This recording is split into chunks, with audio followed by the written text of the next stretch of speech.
For some reason, I don't understand what it is, man.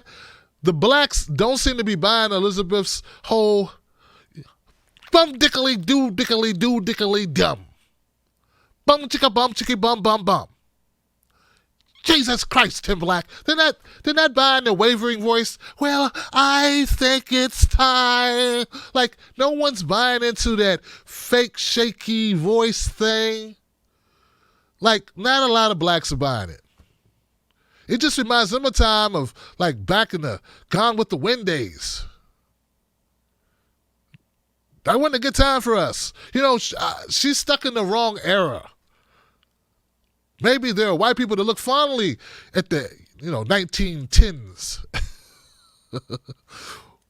We were still under Jim Crow, man. That's not a good time. And I wonder, we gotta fight for it, people. All that. And the evidence, it's not my opinion. What I'm telling you, she's doing really bad in polling when it comes to black folks, man. And I don't know if you noticed or not, but you're going to need to do better than Kamala Harris with blacks if you're going to win anything. I mean, even if you think Trump is beatable like a drum by any blue who, you still got to get the black vote, man. Trump is polling higher with blacks than Elizabeth Warren. That's what I'm trying to tell you. That's something they don't talk about much, do they, though? No, kind of leave that part out as they're hoisting her up on their shoulders and carrying her around the room and playing Kenny Rogers records. They leave out that Trump could beat her like a drum when it comes to the blacks right now. And you would still get your butt kicked wearing a MAGA hat in some places where there are a lot of black folks. But she would still lose if only blacks voted. Right now. That's not good. Because, like I said, this broke Mae West routine ain't working. And part of it is just a lack of caring. She basically, just like Hillary Clinton wrote off Wisconsin, she effectively wrote off South Carolina. I think. Who's it? I think Bernie's been there like 30 times, and Biden's been there like 40 times, and Elizabeth's been there like 10 times, and 0 times in the last 2 months or something. I mean, it's something horrible like that. I mean, I'm not joking. I don't know exact numbers, but it's not good. And the time she did go was like she, like somebody had to sedate her or something. I don't know. Campaign manager had to throw her in the car. Just drive. We got to take her. So anyway, let's look at some polling, guys. I want you to see the numbers yourself. What are the numbers? Tim Black, what are the numbers? Which Democrats are leading the 2020 presidential race? All right, so here we go, guys. This is what it's looking like. It's the tail of the tape. All right? If we look at the polling averages, we'll see 26-20-16. Pretty close nationally, right? Pretty close, guys. We look at the contributions, right? Individual contributions. Bernie way out front, close second by Pete. But see, Pete take money no matter where he can get it. Pete would take money from a drug dealer if he had to. Well, yeah. Weekly news coverage. This is something I thought was impressive, was the weekly news coverage. Look at the tail of the tape. It shows you a lot about what the Democratic Party wants, doesn't it? See, if you look here, you see that Joe Biden gets the most coverage. Second, Elizabeth Warren. Third, Bernie Sanders. Fourth, Kamala Harris. Why is Kamala Harris fourth? I would submit to you guys that she shouldn't be fourth. I don't think she's earned the right to be fourth. She's not in fourth place, Johnson. But okay. Yeah, she's in fifth place, Tim. Okay. Let's see what else we got. We got some more data. Let's see what else we got. Oh, that shows you that whole list of the coverage. And look, see now this is something that I think it shows a preference by the media. doesn't it?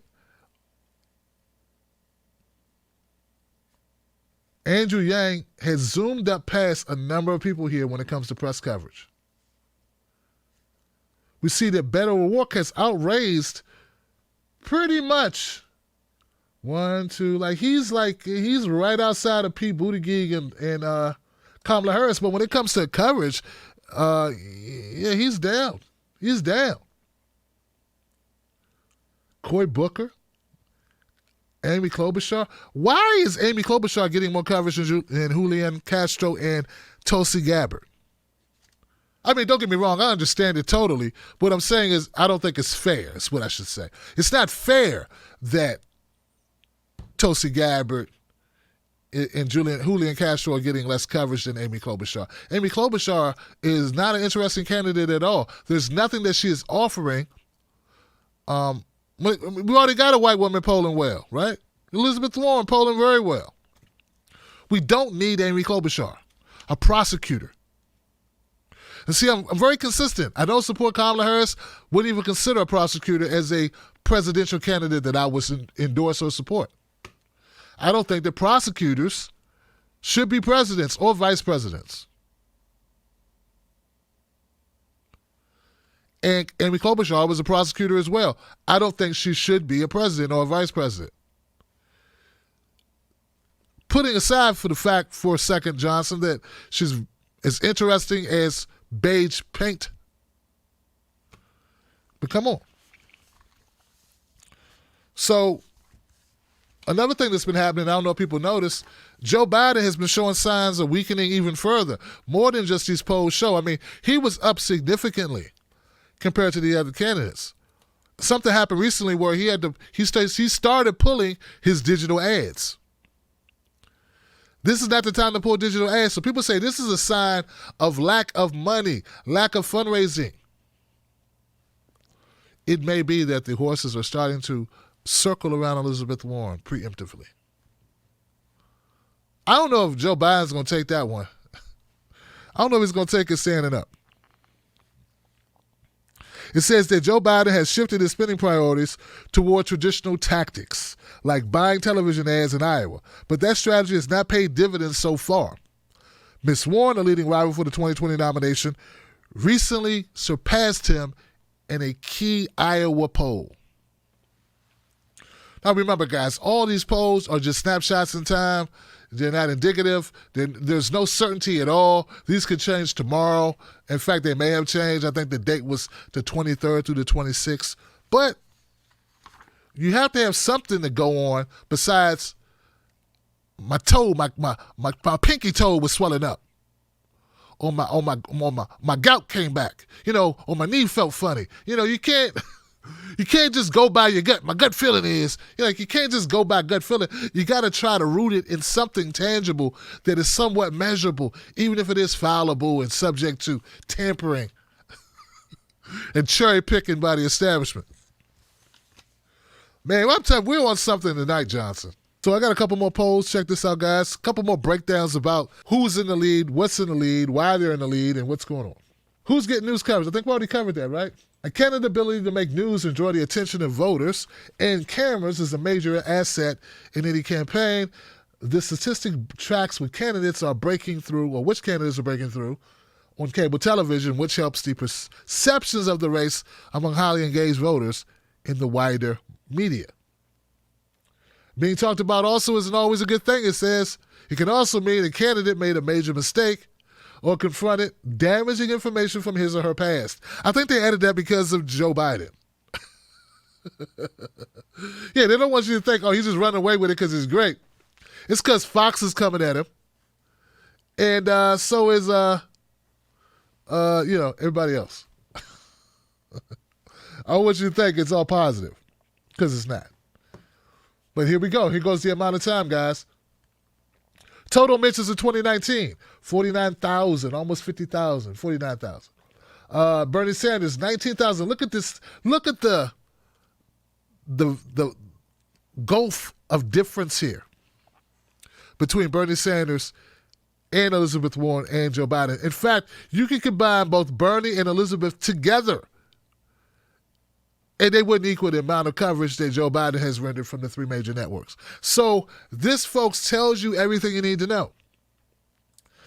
And when we say they're putting their finger on the scale, their hand on the scale, their foot on the scale, look way down here. 1, 2, 3, 4, 5, 6, 7, 8, 9, 10, 11, 12, 13th place, Tulsi Gabbard with only 934 mentions in 2019. That's not a lot of mentions, Johnson. That's how many times her name was said. That's not how many stories were covered or how many segments were done. Hell, Nico House has done this many segments.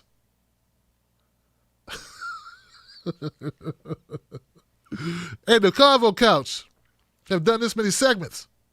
And the Progressive Voice, if you combine them all, they've done about this many segments, Johnson, on Tulsi Gabbard alone. But anyway, now look a little bit closer. Andrew Yang. Oh, don't forget Jimmy Dore, too. Jimmy Dore's done a lot of Tulsi Gabbard, right? No, not really. Not really. I don't think he has. Anyway, let's move it up. It's just going to show you, man, how much just what they do here. What kind of games they play in the media where they decide who's going to be picked. Now, look, guys, and this just takes us to the point. And remember, guys, I'm just joking. Heck, man, I cover Bernie a lot, so I'm not knocking anybody for their coverage. Cover whoever you want to cover. I think it's clear that all those people that I mentioned have made it very clear to the audience who they support. So that's all the deal is, and that's what I love about independent media. Independent media that I respect makes it very clear which candidate or which candidates that they support. So that's the only diss that that's the diss that I have with corporate media or cable media, which is mostly corporate owned, is that they don't tell you who they have their foot on the scale for, who they're feeling, who they're siding with, what ideology suits them best. And they pretend that they are unbiased. Everybody who's been here knows since 2016, I've been a Bernie Sanders supporter. 2015, actually, since 2015. So we keep that 100. I'm honest about that. They don't do that on corporate media.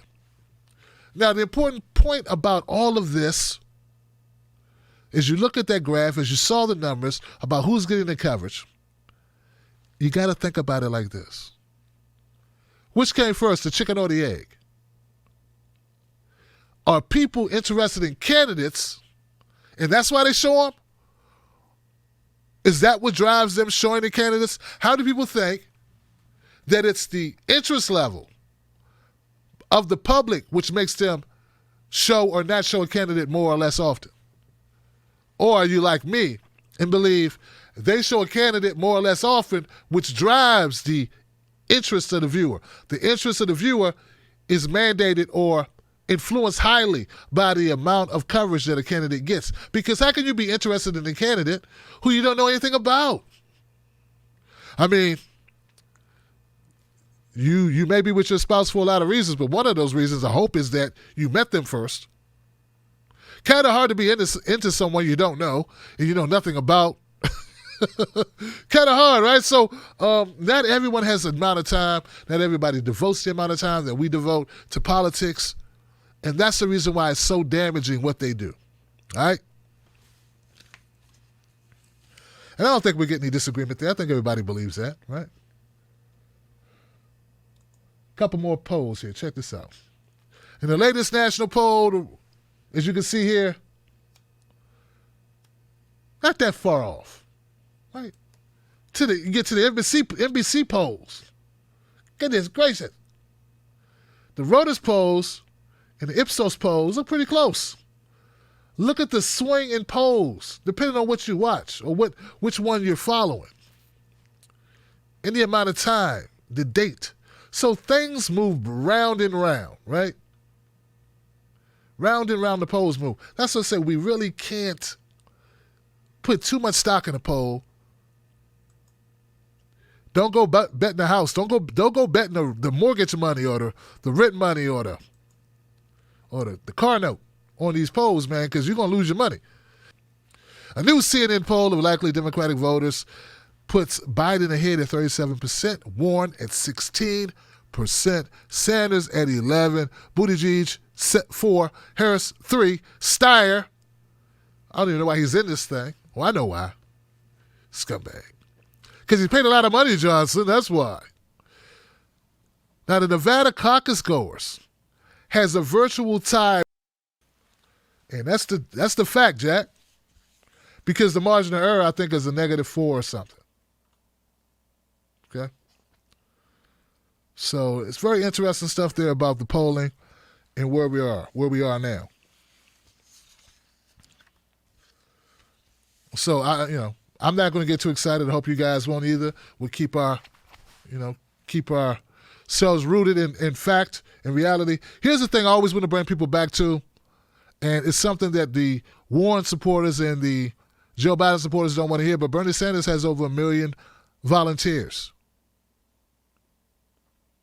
That's a lot of volunteers. He reached that 1 million volunteer and the 1 million donor mark even faster than he did in 2016, which is damn impressive, and it's also a fact that you won't hear mentioned on MSNBC.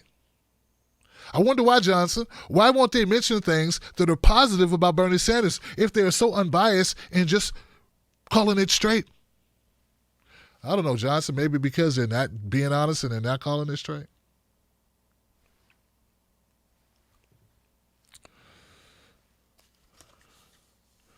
Why did Google stop Tulsi Gabbard from, when she was ranked highest after the debate? She was up there. People wanted to find out about her. She was the most searched query. And all of a sudden, her ads wouldn't run. They would put her at the top of the results. Instead, when they were searching for her, you know what they saw? See, people need to understand that lawsuit. And see, this is just me being me, man. I keep it 100. A lot of people talked about the damaging effect of the Google lawsuit, but you didn't look at it from the stance of just how damaging it was what they did. Look, Americans were sitting home for the first time. They meet this lady. She's smart. She's tough. She knows her stuff. Her delivery's poised. They may have heard the name. They may not have heard the name. But they're like, damn, I got to find out more about her. You go look her up, and instead of the first result being an ad that she's paying for that'll show you her policies and what she's about, you get opposition research. Because you best believe other candidates, others who are anti-Tulsi Gabbard, had ads running, negative ads running for that placement. So you understand what I'm saying? Or and this is also possible, instead of negative ads, they could have just had themselves running and just used her name to get her audience. So instead of Tulsi Gabbard being the first result, anybody else could have been. Or it could have just been a smear article, Johnson, from somebody like MSNBC or CNN. Every time she goes on CNN, it seems they hit her with a smear. So